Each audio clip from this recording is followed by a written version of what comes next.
Imagine for a second that you're holding a fresh sea sponge in your hand. Okay. Super soft, right? It's highly elastic. You squeeze it, and it easily expands and contracts. Yeah, that elasticity is, well, it's exactly what healthy human lungs feel like. Right, exactly. But now, I want you to imagine that same sponge slowly, like day by day, just turning into a rigid, unyielding block of concrete. Oh, wow. Yeah, it loses all its stretch. It can't expand. It basically just doesn't breathe anymore. And that terrifying biological transformation, that's the reality of a progressive disease called pulmonary fibrosis, or PF. It's a brutal disease. And, when we talk about clinical realities today, there's this general expectation from people that modern medicine has a pill or an answer for everything. Yes. But with PF, the landscape is just incredibly grim. I mean, we're looking at a median life expectancy of maybe just 2 to 5 years after diagnosis. Which is just staggering. Yeah. And, the clinical frustration out there is palpable. It really is. I mean, we do have therapeutic options right now, things like supplemental oxygen or, antifibrotic drugs like pirfenidone or nintedanib. Right. But we really have to be clear about what those drugs actually do. They are fundamentally just buying time. Just tapping the brakes a little bit. Exactly. They might slow the rate of scarring down, but they cannot stop it. And they certainly can't reverse it. The scar tissue, which we call the extracellular matrix in biology, it just relentlessly builds up until the organ totally fails. Which brings us to the core mission of our deep dive today. Right. We are unpacking a truly groundbreaking 2026 paper published in Cell Reports Medicine by Zhu and colleagues. Yeah, this paper is phenomenal. It is, because these researchers, they aren't just looking for another drug to merely tap the brakes on the disease. They have engineered this revolutionary gene therapy that acts like a microscopic smart bomb. That's a great way to put it. It's designed to literally halt pulmonary fibrosis at the genetic level, but without, permanently cutting or editing any of your underlying DNA. Right. It's an absolute masterclass in biotechnology. So at its core, what this team developed is something they call a targeted DNA triplex-forming oligonucleotide liposome. That is quite the mouthful. I know, right? In the paper, they abbreviate it as TFO1. But the thesis driving this whole research is just brilliant in its ambition. How so? Well, instead of fighting the downstream symptoms like inflammation, they're delivering a custom genetic payload directly into the scarred lung cells. The whole goal is to reprogram those specific cells to stop producing that biological concrete you mentioned. So they're forcing the lungs to clear out their own scar tissue. Exactly. I want to really dig into how this is even possible because, the mechanics here are just fascinating. But to understand the cure, we first have to understand the biological villain of this story. Right. The cause. Yeah.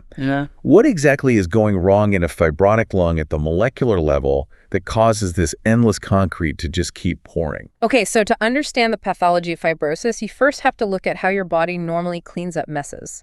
Our bodies actually have this built-in, highly efficient system for breaking down temporary scar tissue once a normal wound has healed.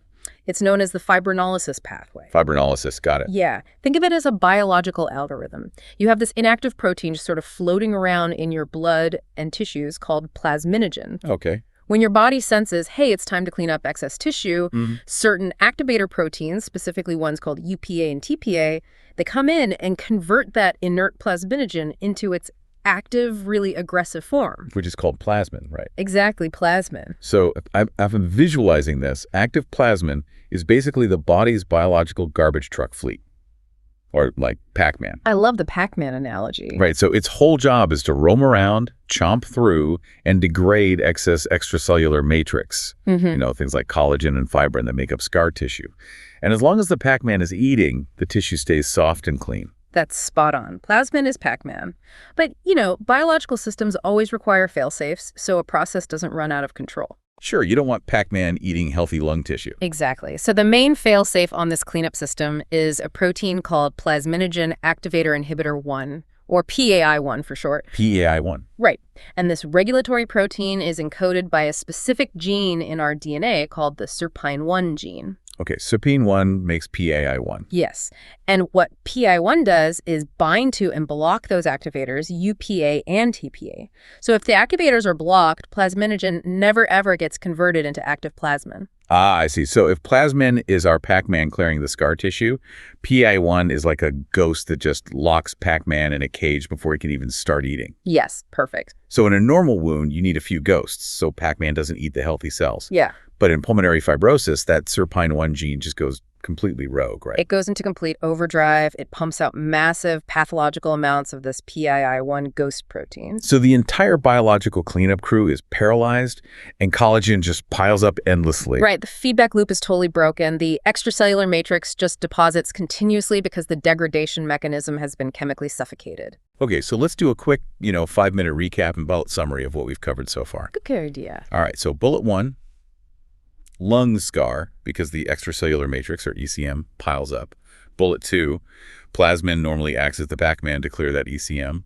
Bullet 3, PAI1 stops plasmin. Right. And bullet 4, in PF, fibrotic cells make way too much PI1. That is the perfect summary. So I want to throw a question out to you, the listener. Just chew on this for a second. Knowing that PI1 is the primary roadblock here, if you were a scientist, how would you shut down the factory making it without harming the rest of the body's normal healing processes? And that specific challenge leads us directly to the weapon the researchers designed. Right. They built something called a TFO, or triplex-forming oligonucleotide. It is an incredibly precise tool. Triplex-forming, meaning 3 strands. Because, we are so conditioned to think of DNA as that classic double helix, right? 2 strands twisted together like a spiral staircase. Yeah, that's the classic model. But a TFO is just a short, custom-built, single-stranded piece of DNA. So how on earth does a single floating strand of DNA fight a complex fibrotic disease? Well, the mechanism requires us to zoom all the way into the geometry of that double helix.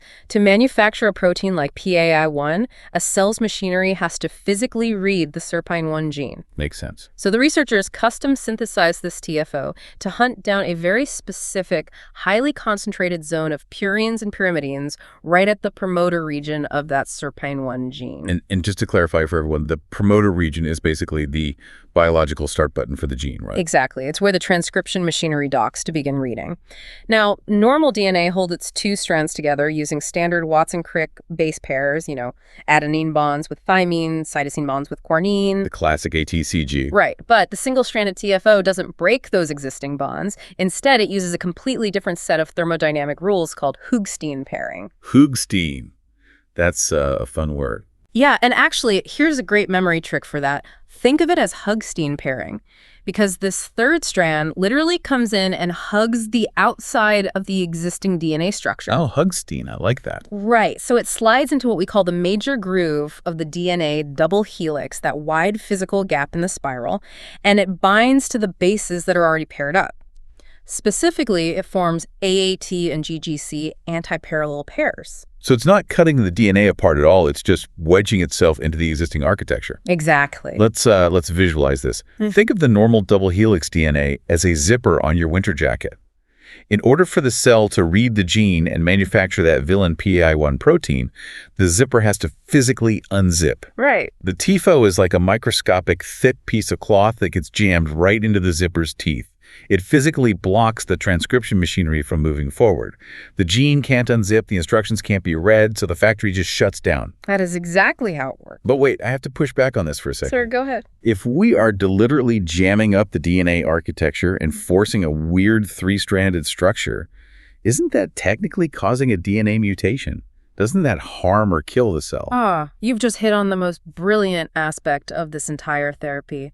It's this concept of selective vulnerability. Selective vulnerability. Yeah. You're completely right that forming a DNA triplex is technically recognized by a cell as a minor DNA lesion or a structural abnormality. Right. The cell knows something is jammed in the zipper. Exactly. But healthy cells have incredibly robust ancient DNA repair mechanisms. Because a healthy cell is only reading that SERPINE1 gene occasionally for normal maintenance, it easily spots this single TFO jam, removes it, repairs the zipper, and survives completely unharmed. Oh, wow. But the fibrotic cells are a different story, I'm guessing. A completely different environment. The fibrotic cells are deeply pathological. Their SIRPI1 gene is firing constantly, desperately trying to pump out PAI1. So the zipper is constantly trying to open and close. Right. And because that promoter region is so intensely active and exposed, it attracts multiple TFOs simultaneously. The fibrotic cell's repair mechanism gets completely and rapidly overwhelmed by these constant jams. Ah, I see. The cell simply cannot fix it fast enough, resulting in a targeted, selective shutdown of that specific hyperactive gene. The disease cells are neutralized, while the healthy cells nearby just brush it off. That is incredible. It's like biological judo. It really is. You were using the disease's own frantic hyperactivity as the very mechanism that defeats it. And, looking at the paper, they didn't just guess which strand of DNA would jam the zipper best. No, not at all. The researchers used something called Roberts and Crothers rules. Yeah, these are advanced thermodynamic algorithms. They use them to predict the exact stability of a DNA triclic before they ever even build it in a lab. So they screened 5 different targets computationally, and they found that TFO1 was the absolute winner. It bound to the target gene with a dissociation constant, a KD value of just 6.5 nanomolar. Yes. And for those not deep in biochemistry, when you see a KD value in the low single-digit nanomolar range, that means it locks onto its target with a staggering amount of force. It absolutely refuses to let go. All right, time for our next mini recap. Let's do it. Okay, so the TFO is a single strand of DNA. It forms a 3-stranded triplex using Hugstein pairs on the SIRPI1 gene. And it selectively chokes the hyperactive gene, stopping PAI1 production. Spot on. So my question for you, the listener, is this. We have the perfect microscopic weapon to shut down the factory. But if we just inject this raw DNA into the bloodstream, how do we make sure it only hits the scarred lung cells and doesn't get lost or destroyed in the rest of the body? And that question brings us to the glaring logistical hurdle of this whole operation. Right, because raw DNA in the blood. It would be shredded to pieces in seconds. The body's natural enzymes, nucleases, they just destroy naked DNA. That is the classic bottleneck of all gene therapy delivery. So they had to build a delivery drone. Exactly. To get the TFO into the fibrotic lungs, the researchers had to engineer a highly specialized, multi-layered vehicle. This is the TLEPO portion of the TLEPO TFO1 treatment. So looking at the blueprint of this drone, step 1 is securing the incredibly fragile cargo. DNA is inherently negatively charged, right? Right. So the researchers mix the TFO with a positively charged protein called protamine. And because opposite charges attract so strongly, the protamine acts almost like a molecular shrink wrap. I like that. Shrink wrap. Yeah, it condenses the fragile DNA strand into a tight, dense, electrostatically stable little core. And they call this the pro-TFO1 core. Right. And once that payload is stabilized, they have to build the fuselage of the drone to protect it from the bloodstream. The stealth bomber shell. Exactly. So they encapsulated that condensed core inside a liposome, which is essentially a microscopic fat bubble. But this isn't just some generic bubble. It's a highly engineered shell made from lecithin, cholesterol for structural fluidity, and a very specific synthetic lipid called DSPE PEG-2000-MAL. Okay, wait. I see the PEG in that lipid name. Does that mean they're pegylating the liposome, like adding a stealth coating? Precisely. Pegylation creates this hydration layer around the liposome. It literally acts as an invisibility cloak. Wow. Yeah, it prevents the body's immune system, specifically macrophages, from recognizing and eating the drone before it reaches its destination. Okay, so we have the shrink-wrap payload and we have the stealth bomber shell. But a stealth bomber is completely useless without a GPS guidance system. Right, it needs to know where to drop the payload. Exactly. How does it physically lock onto the fibrotic lungs and ignore the heart or the brain or even just the healthy lung tissue? The GPS system is where the elegance of this design really shines. They attached a molecular homing beacon to the outside of that stealth lipid shell. They coated the liposome with a specific small peptide called isoDGR. isoDGR. Yes. Think of isoDGR as a highly specialized key. This key is circulating through the body, constantly looking for one very specific biological lock. And that lock is an integrin receptor known as alpha V beta 6. Alpha V beta 6. Okay, let me guess the distribution of this receptor. Healthy lungs probably have almost none of it, but fibrotic lung cells are absolutely covered in these locks. You nailed it. In a healthy adult lung, alpha V beta 6 expression is barely even detectable. But during pulmonary fibrosis, the damaged epithelial cells overexpress this receptor massively. So it's literally a localized beacon of distress. Exactly. So the liposomes circulate silently in the blood until they brush past a fibrotic cell. The isoDGR key clicks perfectly into the alpha V beta 6 lock. The cell membrane folds inward and it swallows the liposome whole. Dragging our stealth bomber directly into the enemy base. Exactly. Now, I know some of our listeners with a pharmacology background might be scrutinizing this specific design choice right now. A very common question would be, why use isoDGR? That is the big question. Right, because why not just use the industry standard RGD peptides? RGD is famous in targeted drug delivery for binding to integrin receptors. It's a crucial distinction, and it really comes down to the danger of unintended signaling. It is true that RGD peptides bind wonderfully to integrins, but there is a massive risk. What's the risk? RGD peptides frequently act as biological agonists. This means that when they bind to the receptor, they don't just sit there quietly, they actively trigger the receptor to send signals into the cell. Oh, I see. And in the context of pulmonary fibrosis, activating that alpha V beta 6 receptor triggers a cascade that causes even more scarring. Oh, wow. So you would literally be pouring gasoline on the fire while trying to deliver the fire extinguisher. Exactly. Using the standard RGD key accidentally turns the engine on, which accelerates the exact disease you're trying to cure. But isoDGR is different. Very different. isoDGR acts as an antagonist. The researchers proved this using deep molecular docking simulations. The isoDGR peptide fits flawlessly into the binding pocket of the receptor, forming incredibly strong hydrogen bonds with a binding energy of negative 8.913 kilocalories per mole. Which is very strong. Super strong. But crucially, it does not trigger the receptor's signaling pathway. Here's a memory trick. isoDGR is the silent key.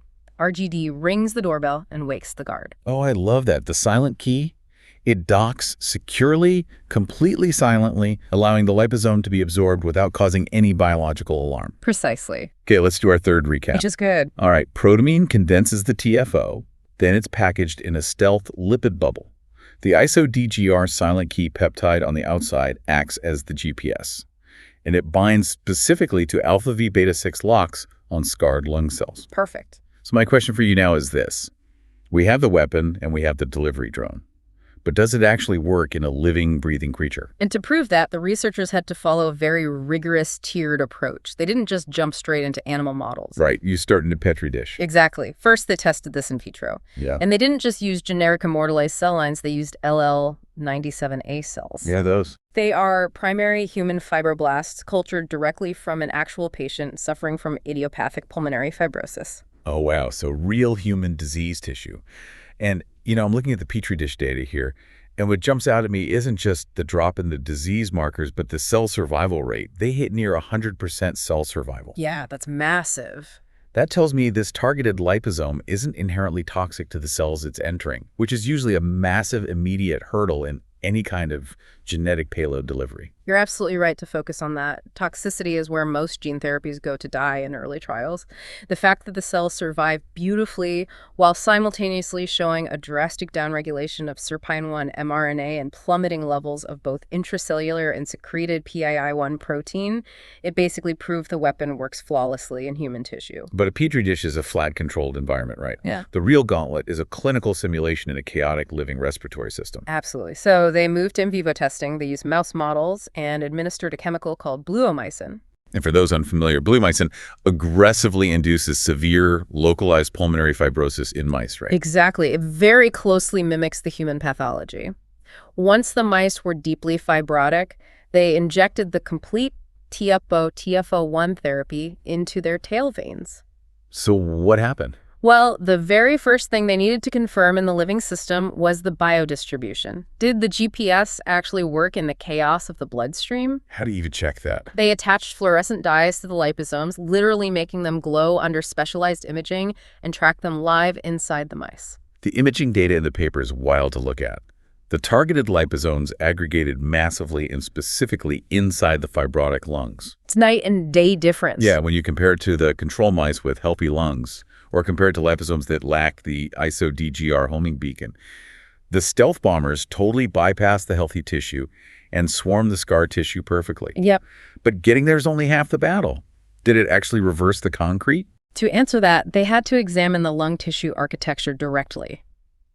The mice treated with the full therapy, which was designated as Group 6 in their experimental design, they showed profound structural improvements. How do they measure that? They used Masson's trichrome staining, which is a pathology technique that stains collagen fibers a deep blue color. Okay, so more blue means more scar tissue. Right. In the untreated fibrotic mice, the lung cross-sections were just thick, suffocating walls of blue scar tissue. But in the treated mice, that blue matrix was significantly visibly reduced. Wow. And they backed this up by measuring hydroxyproline, or HYP, which is a major amino acid component of collagen. The HYP levels in the treated lungs absolutely plummeted. Okay, so we have the visual evidence under the microscope, and we have the chemical evidence. But I want to tie this back to our original pathology. Did it actually reactivate the biological garbage trucks?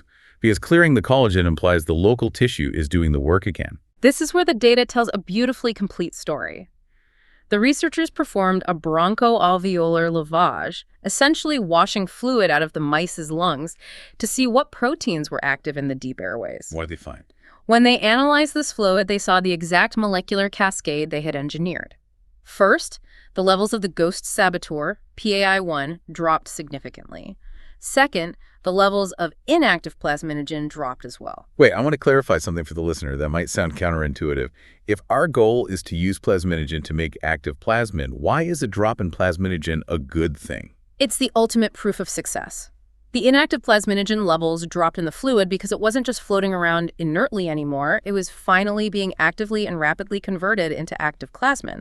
The brakes were off. Exactly. The garbage trucks had new tires, their engines were roaring, and they were actively eating the scar tissue. Furthermore, the fluid analysis showed that hepatocyte growth factor, or HGF, went up. And HGF is a tissue healing protein, right? Right, a crucial regenerative protein.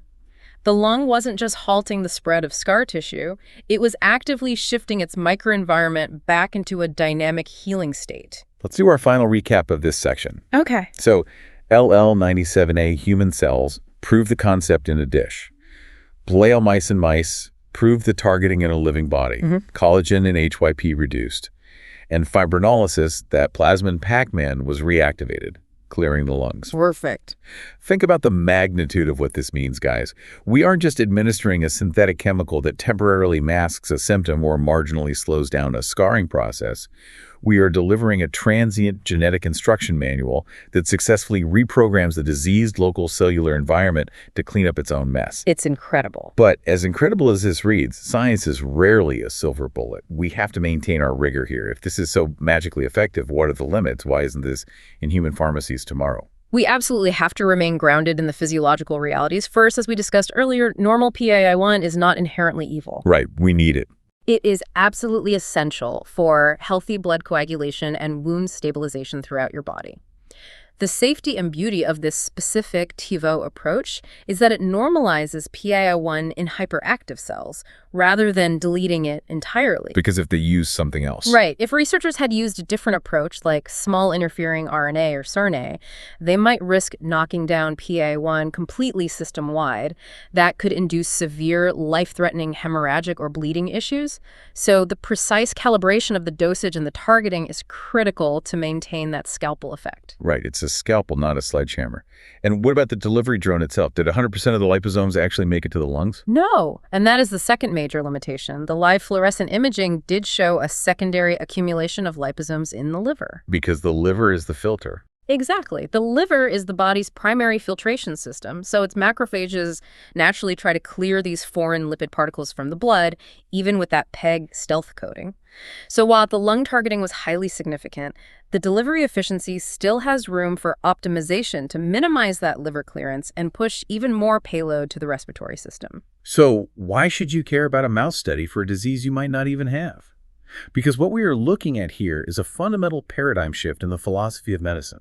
For decades, treating severe fibrotic diseases meant throwing basic anti-inflammatories at the problem, providing palliative oxygen, and ultimately hoping the patient survives long enough on a wait list for a complete lung transplant. Yeah. What this 2026 paper represents is the maturation of transient epigenetic editing. We now have proof of concept that we can temporarily alter how a genome expresses itself without permanently mutating the underlying DNA code to turn a lethal runaway disease pathway into a self-regulating healing one. And I want to leave you with one final fascinating biological quirk from this paper to mull over. Ooh, what is it? We spent time discussing the isoDGR targeting peptide on the outside of the liposome, acting as the silent key. Well, it turns out, while it doesn't trigger the receptor, that peptide actually has a mild, innate inhibitory effect on the alpha V beta 6 integrin receptor itself. Oh, really? Yeah. Because that receptor's normal activation promotes fibrosis, the researchers noted this tantalizing possibility. If future iterations of this drone pack a much higher density of this isoDGR peptide onto the liposome shell, we could be looking at a true dual-action therapy. Oh, that's brilliant. So the physical outside of the liposome drone acts as a therapeutic drug itself, docking onto and physically blocking the fibrotic signaling on the cell's surface. Exactly. Meanwhile, the payload inside the drone delivers the DNA triplex to shut down the scar tissue production from within the nucleus. A simultaneous outside-in and inside-out attack on the disease. Precisely. The vehicle ceases to be just a delivery mechanism and becomes a synergistic part of the medicine itself. If a tiny, custom-synthesized piece of single-stranded DNA wrapped in a microscopic fat bubble can turn a deadly, unstoppable fibrotic cascade into a self-cleaning tissue repair system, it just begs the question, what other untreatable chronic diseases are just waiting for the right Hoogsteen base pair? Our bodies possess all the machinery necessary for profound healing. Sometimes they're just waiting for us to deliver the right instruction manual. Keep questioning, keep diving deep, and we'll see you next time.